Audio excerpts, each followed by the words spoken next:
Dua orang mahasiswa dan seorang teknisi genset menjadi korban tewas tersengat listrik saat banjir melanda Semarang sejak Sabtu lalu hingga Senin kemarin. Sementara itu satu orang ditemukan selamat, dua lainnya hilang saat tiga remaja di Kudus tenggelam di area persawahan yang dilanda banjir. Banjir yang melanda wilayah Semarang memakan korban jiwa pada 31 Desember malam.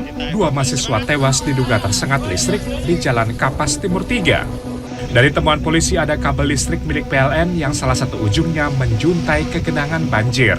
Tidak hanya itu, pada Selasa pagi seorang teknisi sebuah bengkel ditemukan tewas karena sengatan listrik ketika dirinya mencolokkan kabel roll ke genset pabrik yang terendam banjir setinggi 20 cm.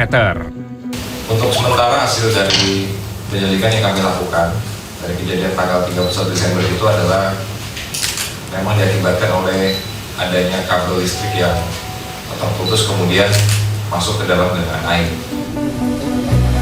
Dari Kudus, Jawa Tengah, tim gabungan mulai dari BPBD Kabupaten Kudus dan juga TNI Polri melakukan pencarian dua korban tenggelam di persawahan Desa Bulung Cangkring, Kecamatan Jekulo, Kabupaten Kudus, Senin siang.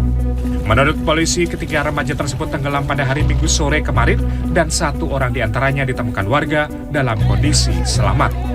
Yang tadi kedua, untuk semua relawan sudah dikerahkan semua dan ada bantuan dari Basarnas dari Jepara, dari BPBD dan relawan-relawan yang ada di Desa Bulung Cangkring. Sampai sekarang ini sudah dalam penyisiran dari ujung sampai ke ujung. Untuk saat ini hasil belum bisa ditemukan. Para relawan hingga Senin masih melakukan pencarian dan hanya menemukan kaos, sandal, serta perahu yang digunakan korban ketika mencari ikan di area persawahan yang terendam banjir dengan ketinggian mencapai 2 meter. Tim Liputan CNN Indonesia. Banjir yang merendam Kabupaten Demak, Jawa Tengah Rabu pagi makin parah. Sebanyak 83 desa yang tersebar di 10 kecamatan terendam banjir dengan ketinggian mencapai 1,5 meter. Sementara itu akibat tanggul jebol, ratusan rumah dan sekolah terendam banjir di Kabupaten Tangerang, Banten. Banjir yang merendam permukiman serta fasilitas publik di Demak, Jawa Tengah yang terjadi sejak 5 hari terakhir hingga Selasa pagi tidak kunjung surut, bahkan semakin meluas dan salah satunya terekam di Desa Loireng, Kecamatan Sayung. Ribuan jiwa terdampak banjir dengan kedalaman mencapai 60 cm, kesulitan untuk beraktivitas karena akses jalan sejauh 1,5 km juga terendam air. Sementara itu, di Desa Prampelan, Kecamatan Sayung dampak banjir akibat limpasan Sungai Pucang Gading mengakibatkan 1.316 kepala keluarga terimbas banjir. Ketinggian banjir mencapai 120 cm memaksa warga untuk mengungsi. Dari 60 sampai 120. Pak, pengungsi mulai di balai desa ini sejak kapan, Pak? Pengungsi mulai di balai desa sejak malam Sabtu. Data BPBD Demak tercatat dari 14 kecamatan, 10 diantaranya terendam banjir dari limpasan sejumlah sungai. Sekitar 143.000 jiwa terkena dampak banjir kali ini.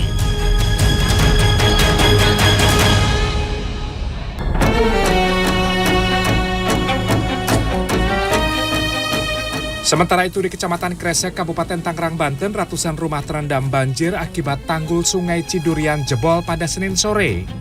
Tidak hanya itu, di Desa Pasir Ampo, sekolah dan akses jalan utama juga ikut terendam. Aktivitas warga di lokasi banjir terganggu.